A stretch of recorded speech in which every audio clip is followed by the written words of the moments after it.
ಮಾಧವಾನಂದ ಪ್ರಭುಗಳು ಅವ್ರ ಬಗ್ಗೆ ಮಾತನಾಡಿದಂಥ ಎಲ್ಲರೂ ಕೂಡ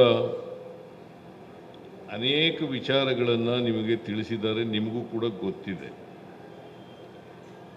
ಹೆಚ್ಚಾಗಿ ಇಲ್ಲಿ ಮಾಧವಾನಂದ ಪ್ರಭುಗಳ ಈ ಮಠದ ಇಂಚಿಗೇರಿ ಮಠದ ಭಕ್ತರಾಗಿರೋದ್ರಿಂದ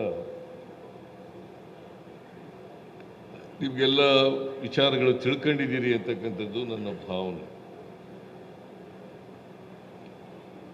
ಇವತ್ತು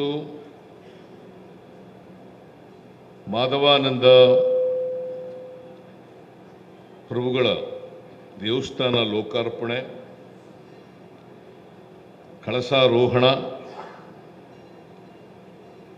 ಹಾಗೂ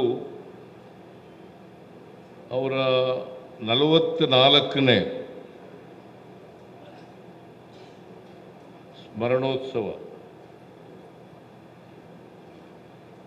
ಇದ್ರ ಜೊತೆಗೆ ಸಂಗೊಳ್ಳಿ ರಾಯಣ್ಣನವರ ಪುತ್ಥಳಿ ಅನಾವರಣ, ಇಷ್ಟು ಕಾರ್ಯಕ್ರಮಗಳನ್ನು ಅತ್ಯಂತ ಭಕ್ತಿಯಿಂದ ಸಂತೋಷದಿಂದ ನೆರವೇರಿಸಿದ್ದೇನೆ ಅಂತಕ್ಕಂಥ ಮಾತುಗಳನ್ನು ತಮಗೆ ತಿಳಿಸಲಿಕ್ಕೆ ಬಯಸ್ತಾ ಇದ್ದೇನೆ.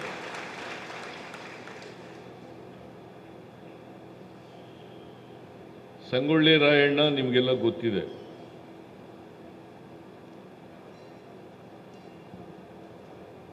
ಸಂಗೊಳ್ಳಿ ರಾಯಣ್ಣವರು ಕಿತ್ತೂರು ಸಂಸ್ಥಾನದಲ್ಲಿ ಸೈನಿಕರಾಗಿದ್ದಂಥವ್ರು. ಕಿತ್ತೂರು ರಾಣಿ ಚೆನ್ನಮ್ಮ ಅವರ ಬಲಗೈ ಬಂಟರಾಗಿದ್ದಂಥವ್ರು. ಕಿತ್ತೂರು ರಾಣಿ ಚೆನ್ನಮ್ಮನವರು ಮತ್ತು ಸಂಗೊಳ್ಳಿ ರಾಯಣ್ಣವರು ಇವರ ಮುಂದಾಳತ್ವದಲ್ಲಿ ಬ್ರಿಟಿಷ್ನವರ ವಿರುದ್ಧ ಯುದ್ಧ ಆಗ್ತದೆ.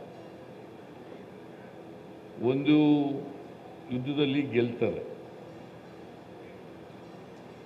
ಎರಡನೇ ಯುದ್ಧದಲ್ಲಿ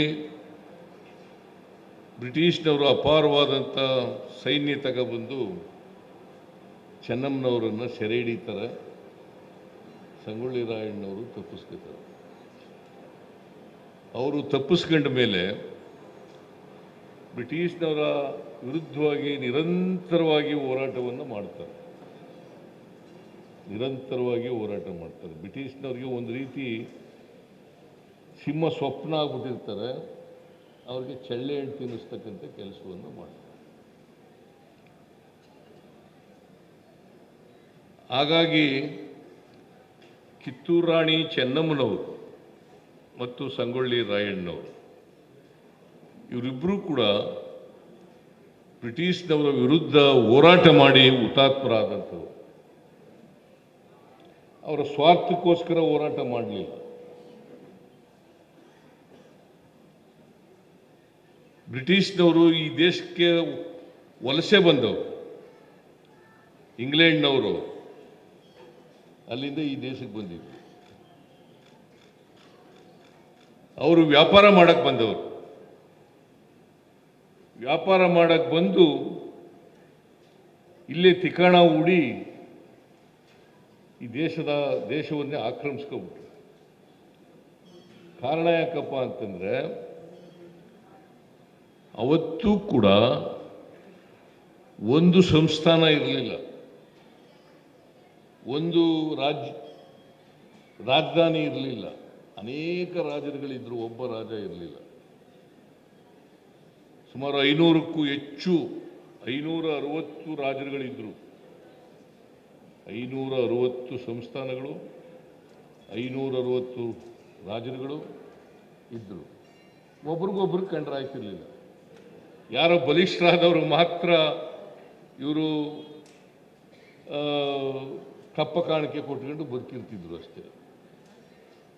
ಆದರೂ ಒಳಗೆ ಆಯ್ತಿರ್ಲಿಲ್ಲ, ಒಬ್ರಿಗೊಬ್ರಿಗೆ ಆಯ್ತಿರ್ಲಿಲ್ಲ. ಕಾರಣ ಯಾಕಪ್ಪ ಅಂತಂದರೆ ನಮ್ಮ ಜಾತಿ ವ್ಯವಸ್ಥೆ ಇದೆಯಲ್ಲ ಅಷ್ಟರ ಮಟ್ಟಿಗೆ ಪ್ರಬಲವಾಗಿತ್ತು.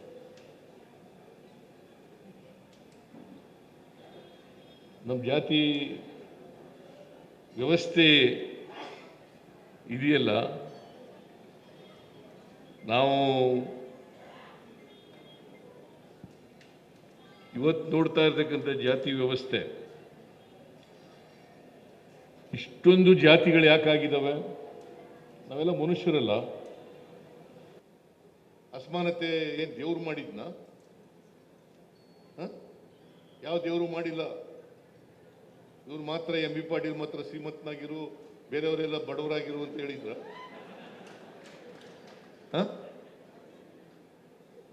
ಯಾರಿಗೂ ಹೇಳಿಲ್ಲ. ಎಲ್ಲರೂ ಒಂದೇ, ಸಮಾನವಾಗಿರಿಯಪ್ಪ ಅಂತ ಹೇಳ್ತಿದ್ರು. ಅದು ಜಾತಿ ವ್ಯವಸ್ಥೆಯ ಕಾರಣಕ್ಕೋಗಿ ಅಸಮಾನತೆ ನಿರ್ಮಾಣ ಆಯ್ತು. ಅದಕ್ಕೋಸ್ಕರನೇ ನಾವು ಇವತ್ತು ಬಡವರಿಗೆ ಶಕ್ತಿ ತುಂಬತಕ್ಕಂಥ ಕೆಲಸವನ್ನು ಮಾಡ್ತೇವೆ.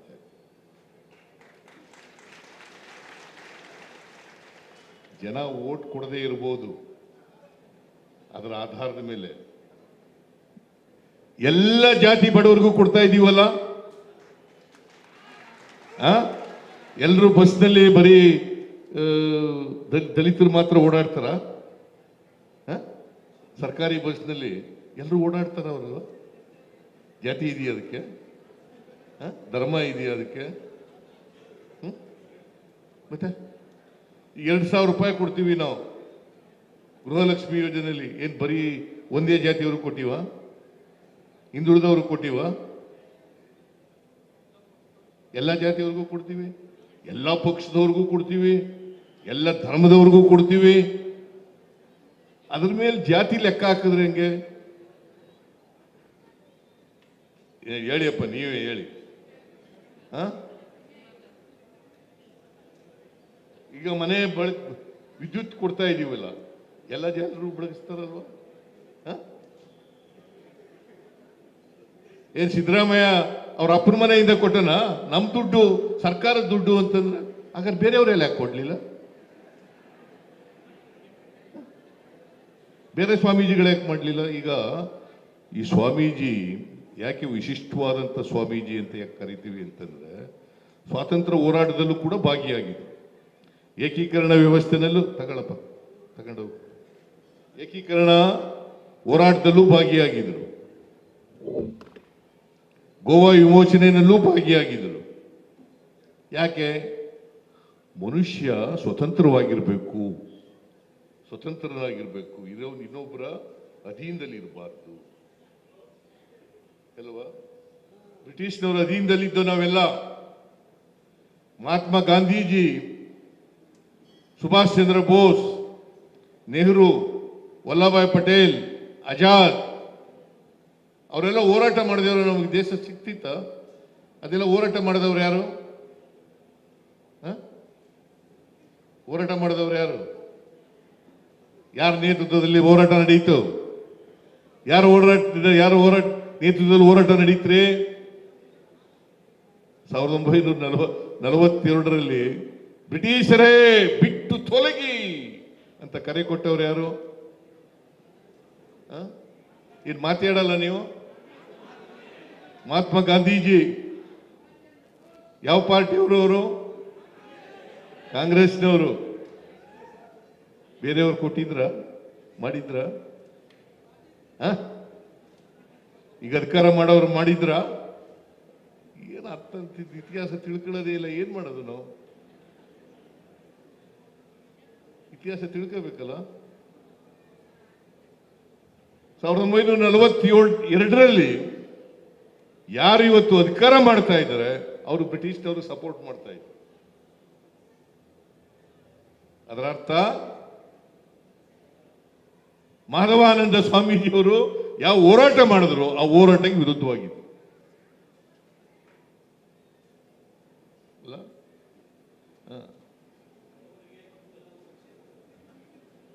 ಆಮೇಲೆ ಎಲ್ಲ ಜನರಿಗೂ ಕೂಡ ನ್ಯಾಯ ಕೊಡ್ತಿದ್ರು.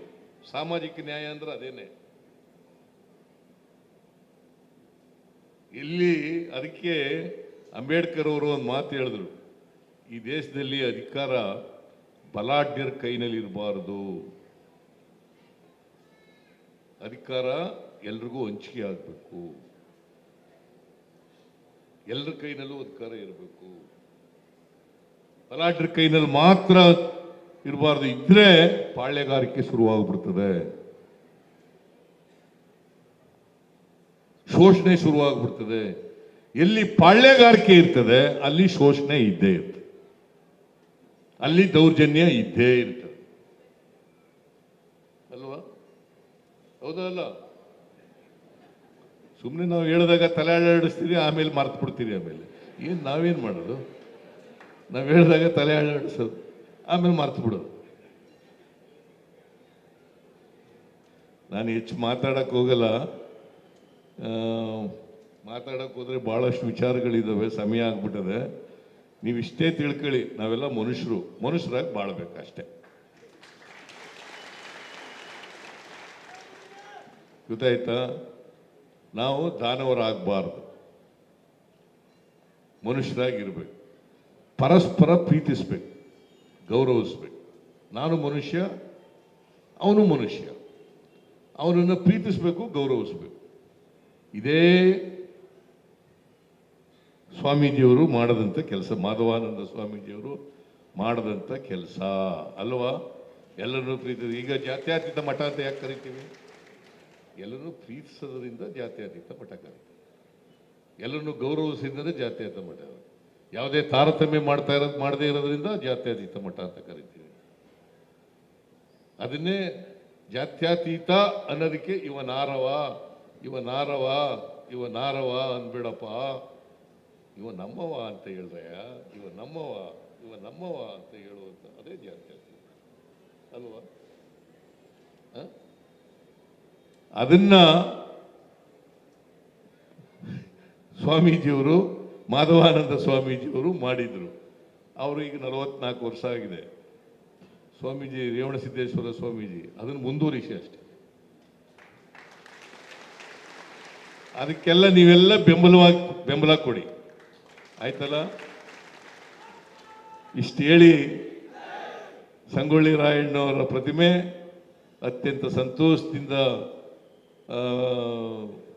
ಉದ್ಘಾಟನೆ ಮಾಡಿ, ಆಮೇಲೆ ಮಾಧವಾನಂದ ಸ್ವಾಮೀಜಿಯವರ ದೇವಸ್ಥಾನ ಕಳಸೋತ್ಸವ, ಅವರ 44ನೇ ವರ್ಷದ ಪುಣ್ಯತಿಥಿ, ಇವೆಲ್ಲಗಳು ಕೂಡ ಯಶಸ್ವಿಯಾಗಲಿ. ಅವರಿಗೆ ಮಾಧವಾನಂದ ಸ್ವಾಮೀಜಿ ಸ್ಮರಿಸ್ಕೊತೀವಿ ಅಂತಂದರೆ ಅವರು ಏನು ಕೆಲಸ ಮಾಡಿದ್ರು, ಯಾವ ದಾರಿನಲ್ಲಿ ನಡೆದ್ರು, ಆ ದಾರಿನಲ್ಲಿ ನಡೀತಕ್ಕಂಥದ್ದನ್ನೇ ನಾವು ಪ್ರಯತ್ನ ಮಾಡದೆ ಅವರಿಗೆ ಸಲ್ಲಿಸ್ತಕ್ಕಂಥ ಗೌರವ.